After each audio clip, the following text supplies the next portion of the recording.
আসসালামু আলাইকুম ওয়া রাহমাতুল্লাহ। প্রিয় হাজিরিন, আজকের আলোচ্য বিষয় হচ্ছে ইলম এবং আলেমের মর্যাদা। ইলম এবং আলেমের মর্যাদা কেমন? কোরআন এবং হাদিস থেকে আলোচনা চলে আসবে। আল্লাহ তাবারক ওয়া তাআলা যদি তৌফিক দান করেন, ওমা তাওফিক ইল্লা বিল্লাহ, ইনশাআল্লাহু তাআলা। আমি আপনাদের সামনে কোরআন কারীমের কয়েকটি আয়াতে কারিমা তেলাওয়াত করেছি। এর ভিতরে সূরা মুজাদালার আপনার 11 নম্বর আয়াত, 23 পারা,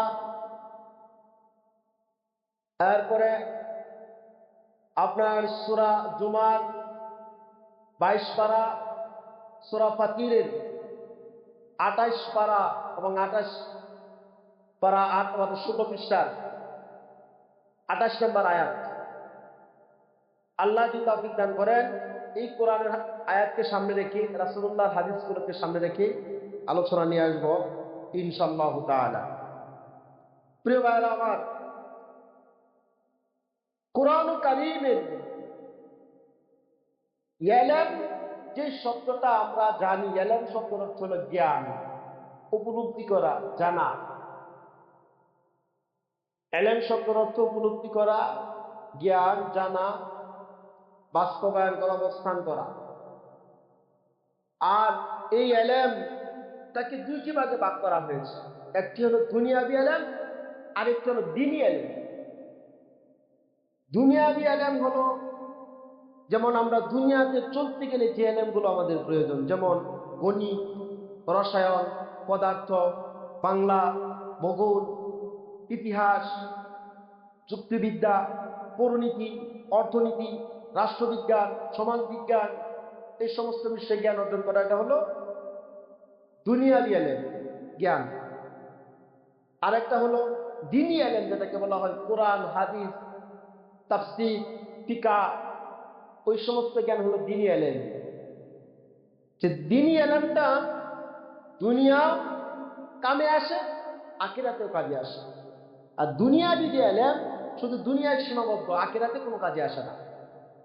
দুনিয়াতে চলতে গেলে যেগুলো বললাম আমি, এগুলা দুনিয়াতে চলতে গেলে আপনার যে ম্যাথমেটিক্সে ভালো জানে, গণিতে পারদর্শী থাকে, তো ওই মানুষটা দুনিয়াতে চাকরি বাকরি করেছে, চলতে পারবে।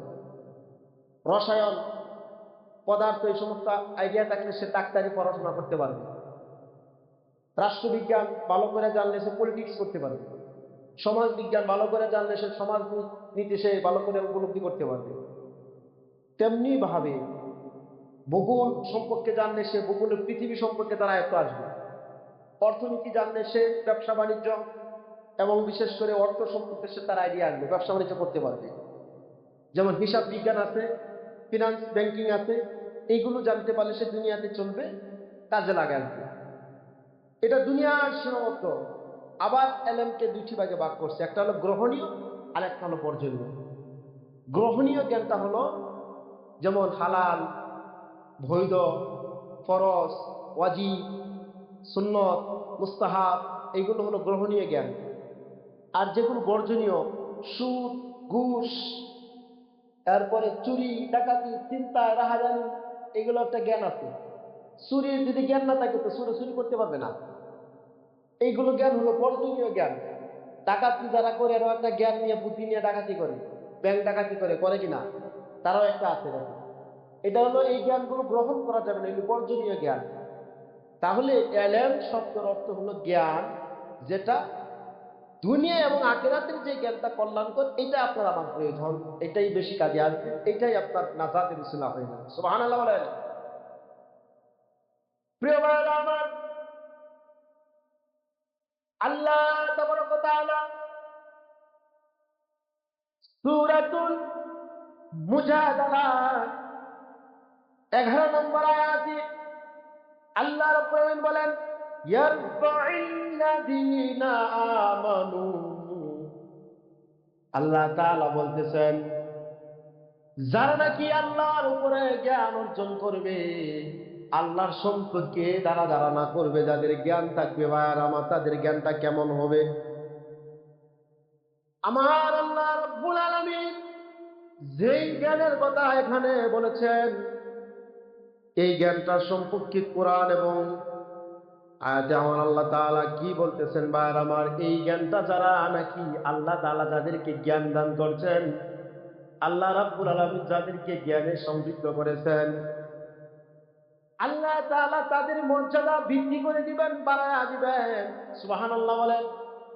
যাদেরকে আল্লাহ জ্ঞান দিচ্ছেন, হিকমত দিচ্ছেন, আল্লাহ তাদেরকে মর্যাদা বাড়ায়া দিবেন আল্লাহ রাব্বুল আলামিন। এই কথা এখানে বলে দিয়েছেন ভাইয়েরা আমার। ইয়ারফা'িল্লাযীনা আমানু মিনকুম, আল্লাহ রাব্বুল আলামিন যাদেরকে মর্যাদা বাড়ায়া দেন, মর্যাদা আদিষ্ট করেছেন, তারা হলো কারা? ওয়াল্লাযীনা উতুল ইলমা দারাজাত, আল্লাহ তাআলা তাদেরকে জ্ঞানের সমৃদ্ধ করবেন, মর্যাদা বাড়ায়া দিবেন যাদেরকে আল্লাহ তাআলা জ্ঞান দিয়েছেন। সুবহানাল্লাহ বলেন। আমার আল্লাহ রাব্বুল আলামিন সূরা জুমারের 9 নম্বর আয়াত 23 পারা 18 পৃষ্ঠায় আল্লাহ তাআলা বলতেছেন, কুল হাল ইয়াস্তাউিল্লাযীনা ইয়া'লামুনা ওয়াল্লাযীনা লা ইয়া'লামুন। আল্লাহ বলছেন, হে রাসূল আপনি বলুন, যারা জানে আর যারা জানে না তারা কখনো এক সমান হতে পারে না। যারা জানে তারা হলো জ্ঞানী, যারা জানে না তারা হলো মূর্খ, তাদের কোনো জ্ঞান নাই। তারা আপনি জ্ঞান না থাকার কারণে ওই মানুষগুলো বিপদে পড়ে যাবে। জ্ঞান এলে অনুযায়ী আমল করলে সে আমলের মধ্যে আপনার মর্যাদা বেশি, ফজিলত বেশি, বরকত বেশি। প্রিয় ভাইরা আমার, আল্লাহ তাবারক ওয়া তাআলা বলেন সূরা ফাতির 28 পারা 28 নম্বর আয়াতে আল্লাহ তাআলা বলেন, 22 পারা 28 নম্বর আয়াতে আল্লাহ বলেন, ইন্নামা ইয়াখশাল্লাহা মিন ইবাদিহিল উলামা, নিশ্চয় আলেমরা আল্লাহকে বেশি ভয় করে, ওলামা আলেম জ্ঞানীরা আল্লাহকে বেশি ভয় করে। সুবহানাল্লাহ বলে। এই আয়াতটা নাযিল হওয়ার কারণ কি?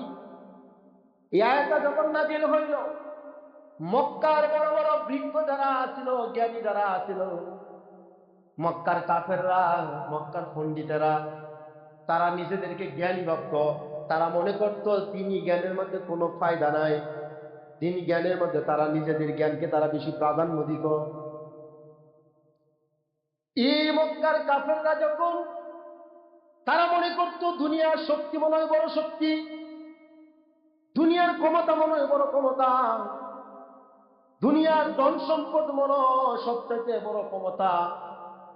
তারা ধারণা করত এইগুলো থাকলেই মনে হয় আল্লাহ মর্যাদা বাড়ায়া দিবেন।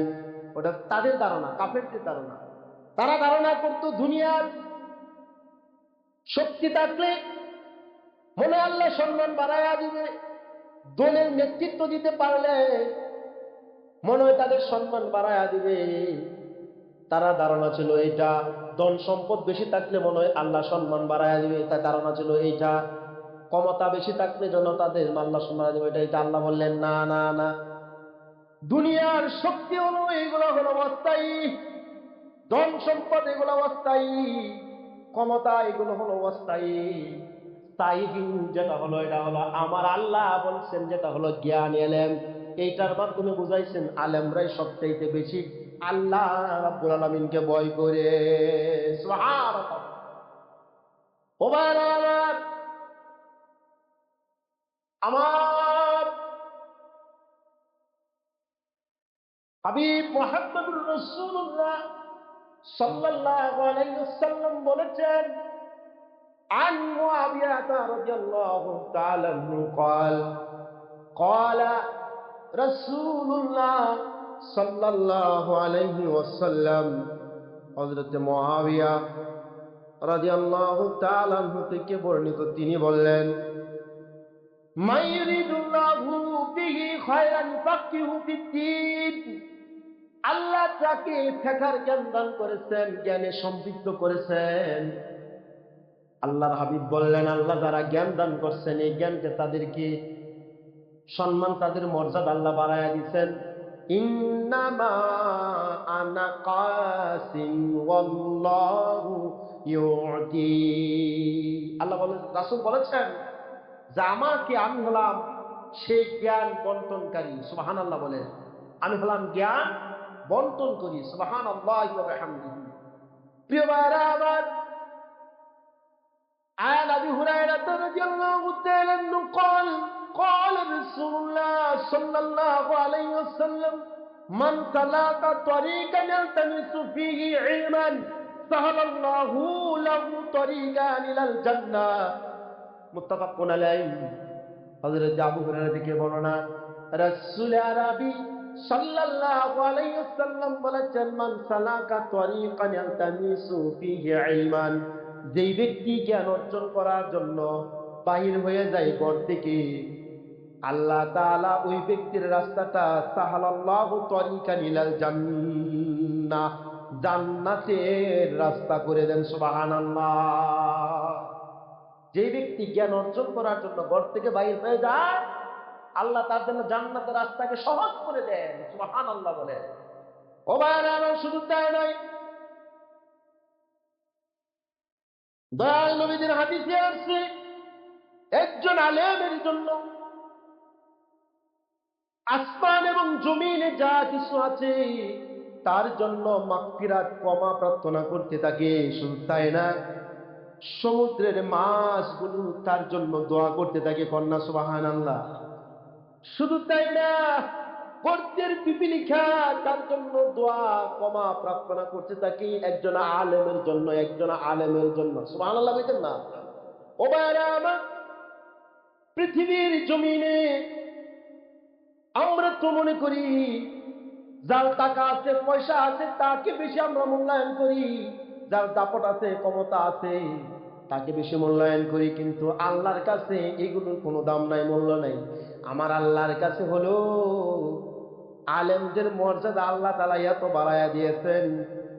আলেমরা যখন রাস্তা দিয়ে হাঁটে, জ্ঞান অন্বেষণকারীরা যখন রাস্তা দিয়ে হাঁটে, ফেরেশতাগুলো তাদের ডানাগুলো বিছায়া দেয়। সুবহানাল্লাহ। একজন তালেবুল ইলম, ছাত্র যখন জ্ঞান অন্বেষণ করার জন্য রাস্তা দিয়ে হাঁটে, ফেরেশতাগুলো তাদের ডানাগুলো বিছিয়ে দেয়। সুবহানাল্লাহ বলেন।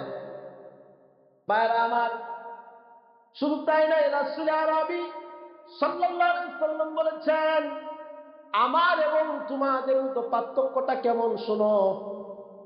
সাহাবায়ে কেরামদেরকে বলতেছেন, তোমাদের চাইতে আমার মর্যাদা একটু বেশি না? কি সাহাবায়ে কেরামের থেকে নবীর মর্যাদা বেশি না?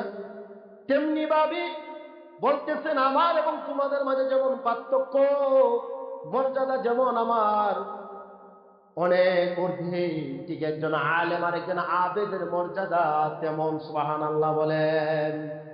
একজন আবেদ, ইবাদত, আবেদ মানে হলো যিনি ইবাদত করে। আবেদ হলো যিনি ইবাদত করে। ইবাদত করেন ওলা সারা রাত্রি ইবাদত করি, দাঁড়ায় নামাজ পড়ি, নফল ইবাদত গুলো সে করি। আর একজন আলেম জ্ঞান নিয়ে অন্বেষণ করে, 1 ঘন্টা জ্ঞান অনুসন্ধান করে।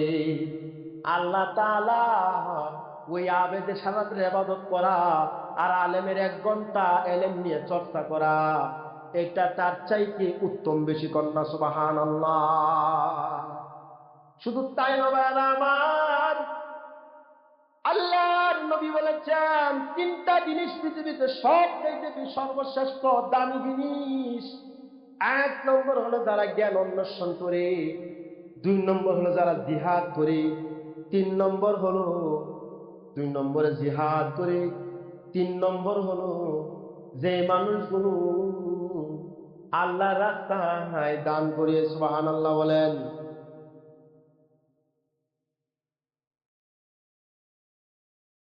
1 নম্বর যেটা বলা হয়েছে এলেম অন্বেষণকারীর মূল উদাহরণটা এমন, এলেম অন্বেষণকারী সে হলো আল্লাহর প্রিয়, জিহাদ অন্বেষণকারী হলো আল্লাহর বন্ধু, দান অন্বেষণকারী ব্যক্তি হলো আল্লাহর সাথী। সুবহানাল্লাহ বলেন। ভাইরা আমার, আরেক হাদিসের ভিতরে আসছে, আন আবি عن ابن مسعود رضي الله تعالى عنه قال قال رسول الله صلى الله عليه وسلم لا حسد إلا في اثنين رجل أتى الله مالا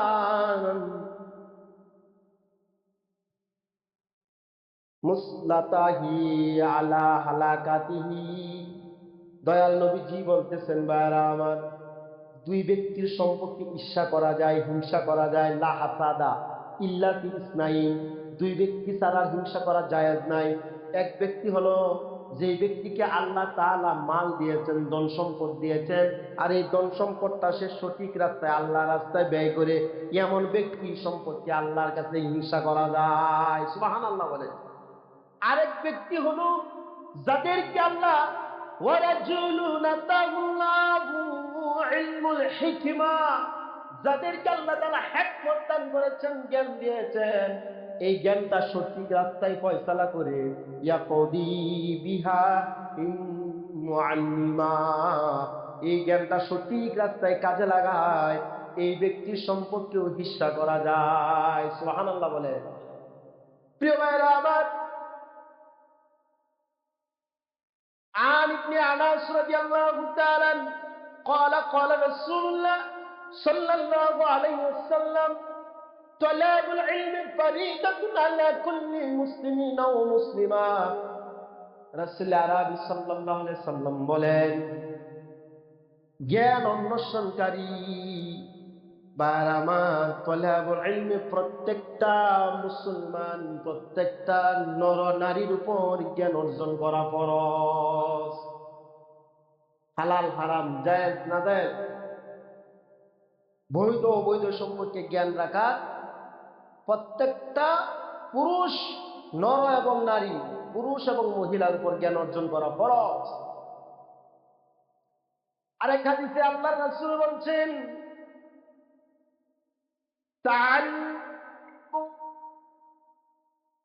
তাআল্লামুল কুরআন ওয়া আল্লিমুন নাস, তাআল্লিমুল ফারাইদ ওয়া আল্লিমুন নাস।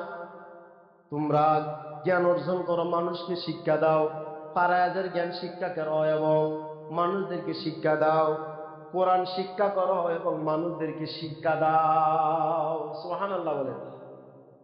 ও ভাইরা আমার, জ্ঞানের মর্যাদা এত বেশি, জ্ঞান অর্জন করার জন্য আপনি ঘর থেকে বাইরে হয়ে যাবেন, যতক্ষণ পর্যন্ত না আপনি ঘর থেকে ফিরবেন ততক্ষণ পর্যন্তই আপনি আল্লাহ রাস্তায় থাকবেন। সুবহানাল্লাহ বলেন। কবি বলেন, চোর ডাকাতি কেউ না পারে নিতে এলেন কেড়ে, সব ধন শেষ হয় খরচ করিলে, বিদ্যা নাহি শেষ হয় কোন কালে, দেখিতে শিমুল ফুল বড়ই সুন্দর, সুবাস বিহীনে কেউ তারে করে না কদর, রূপে কেউ বড় নয় বড় হয় গুণে, কেউ কোকিলের গান সকলে শোনে। ঠিক কিনা? কবি এই সুন্দর সুন্দর ছন্দ ছন্দ লাগায় লাগায় বলছেন, আলেমের মর্যাদা এতই মর্যাদা বলে দিয়েছেন। একজন আলেম, পৃথিবীর জমিনে যদি একজন আলেমের ইন্তিকাল হয়ে যায়, বোঝা গেল একটা জাতি অন্ধকারে চলে গেল। আল্লাহর রাসূল বলেছেন, এলেম মানুষের অন্তর থেকে টেনে টেনে বাইর করে নিবেন না, বরং উলামায়ে কেরামের ইন্তিকালের মাধ্যমে আল্লাহ তাআলা এলেমকে উঠায়া নিবেন। উলামায়ে কেরামের ইন্তিকালের মাধ্যমে এলেমকে উঠায়া নিবেন। একজন আলেম যখন ইন্তিকাল করে, আকাশটা কাঁদে, জমিনটা কাঁদে, সমুদ্র মৎস্যগুলো কাঁদে, পিপিলিকা কাঁদে, যত আল্লাহর এই জমিনে যা আছে সব কিছু কান্নাকাটি করে। যে জায়গাটা সেজদা দিত, নামাজ পড়তো, ওই জায়গাটা পর্যন্ত কান্নাকাটি করে।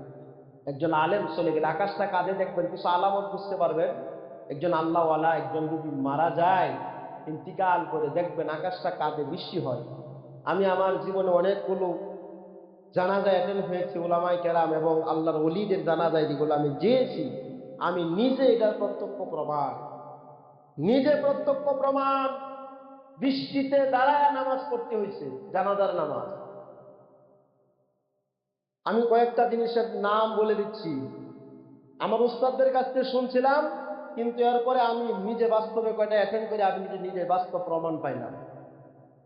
বাইতুল মুকাররমে ইমাম সাহেব ছিলেন অনেক আগে, আপনার ওনার নাম ছিল কারি উবাইদুল্লাহ। ভালো কারি ছিল, কোরআন আমি রেডিওতে আপনার সুন্দর তেলাওয়াত করতেন। উনি ওনার ইন্তিকালের সময় দেখা গেছে মানুষ শরীর ভিজে গেছে এবং যেদিকে লাশ নিয়ে যাচ্ছে লাশের উপরে কোনো বৃষ্টি হয় নাই। সুবহানাল্লাহ বলে। এটা উস্তাদদের কাছ থেকে শোনা আলোচনা, আর আমার নিজের প্রত্যক্ষ প্রমাণ। আমি যখন রসুলপুর দরবারে গেলাম, মাওলানা আক্তার হুসাইন, মরহুম মাওলানা আক্তার হুসাইনের রহমতুল্লাহ আলাইহির জানাজা অ্যাটেন্ড করলাম। সে জায়গায় আপনার দাঁড়াইলাম, বৃষ্টিতে ভিজে জানাজার নামাজ পড়লাম। সুবহানাল্লাহ বলেন। সারসিনা মাদ্রাসার বর্তমান পেশা হুজুরের আব্বা মরহুম মহিবুল্লাহ, ওনার জানাজায় গত বছর এই 10ই মুহররম তিনি ইন্তিকাল করছেন। ওনার জানাজায় গিয়ে অ্যাটেন্ড করলাম বরিশাল। সেই জায়গার আপনার বৃষ্টিতে আমাদেরকে বৃষ্টিতে দাঁড়ায় নামাজ পড়তেছে, মাঠ কাদা হয়ে গেছে, বৃষ্টি হয়েছে। এগুলো প্রত্যক্ষ প্রমাণ। আল্লাহর ওলিরাদের চলে যায়, আকাশ যে কাঁদে সেটা বাস্তব থেকে উপলব্ধি করতে পারলাম। সুবহানাল্লাহ বলেন। প্রিয় ভাইরা আমার, এই জন্যই আলেমের মর্যাদা অনেক ঊর্ধ্বে, যেটা আল্লাহ দিয়েছেন এই মর্যাদা। আল্লাহ রাসূল বলছেন যে আমি দুনিয়াতে ধন সম্পদ কোনো কিছু রেখে যাই নাই, আমি আমার এলেম ওয়ারিস হিসাবে একমাত্র এলেম রেখে গেছি। সুবহানাল্লাহ বলেন। ওয়ারিস হিসাবে একমাত্র এলেমকে আমি রেখে গেলাম। এই এলেম অনুযায়ী যারা আমল করবে, মানুষদেরকে সঠিক পথের রাস্তা দেখাবে। আল্লাহর হাবিব তাদেরকে বলে দিয়েছেন যে ওরা জান্নাতের তাদের রাস্তাগুলো সহজ হয়ে যাবে। সুবহানাল্লাহ বলেন। ভাইয়ের আমার, এখন এই আলেম যারা আলেম হইতে পারলেন না, তাদের তো কিছু আফসুস। আহারে, ছোটবেলা আলেম হইতে পারলে তো অনেক উপকার হইত। ভাই, এখন বুঝতে পারতেছেন যে এত মর্যাদা, এখন উচিত হলো আলেমদের সাথে মহব্বত তৈরি করা। কি করা? মহব্বত তৈরি করা, ছাত্রদেরকে মহব্বত করা, ওলামায়ে কেরামের সাথে মহব্বত করা, উঠা বসা করা। ওই আলেম যদি জান্নাতে যায়, আল্লাহ তাআলা তার উসিলায় আপনার জান্নাতের ফয়সালা করে দিবেন। সুবহানাল্লাহ বলেন। কখনোই আলেম আপনার শত্রু নয়। আলেমের সাথে কখনো বিদ্বেষ করবেন না, হিংসা করবেন না। আপনার সাথে জমি নিয়ে কোথাও কোনো দ্বন্দ্ব নাই, ক্ষেতের আইন নিয়ে কোনো দ্বন্দ্ব নাই। মাসলাগত দিক থেকে একটু সমস্যা থাকতে পারে, দলীয় দৃষ্টিকোণ থেকে আপনার একটু আর চোখে দেখতে পারেন, কিন্তু একটা মনে করবেন যে আলেমই আপনার কল্যাণ কামনা করবে, দোয়া করবে, এবং এই আলেমের মাধ্যমে আপনার জানাজা হবে এবং কবরস্থ করা হবে। এই আলেমে আপনার জন্য সর্বদা দোয়া করবে। সুবহানাল্লাহ বলেন। এই জন্য আলেমদের সাথে মহব্বত তৈরি করা, আলেমদের সাথে উঠা বসা করা, তাদের সাথে খাবার দাবার করা এবং তাদের সহযোগী হয়ে যাওয়া, তাহলে আল্লাহ রাব্বুল আলামিন তাদের উসিলা আপনার নাজাতের ফয়সালা করে দিন। সুবহানাল্লাহ বলেন। বাইরে আমার সময় সংক্ষিপ্ত, আলোচনা আর দীর্ঘায়িত করতে যাচ্ছি না। মূল কথা হলো ইলম অনুযায়ী আমল করবেন, যতটুকু জানেন ততটুকু আমল করবেন। না জানতে পারলে আলেমদের কাছ থেকে জেনে নেবেন এবং তাদের কাছ থেকে পরামর্শ নেবেন, তাদের সাথে ওঠা বসা করবেন, মহব্বত রাখবেন। আল্লাহ তাআলা আপনার সব জিনিসগুলোকে আসান করে দিবে। আমি আলোচনা এখানে শেষ করে দিয়েছি। ওয়া আখিরি দাওয়ানা আনিল হামদুলিল্লাহি ওয়া আসসালামু আলাইকুম ওয়া রাহমাতুল্লাহি তাআলা ওয়া বারাকাতুহু।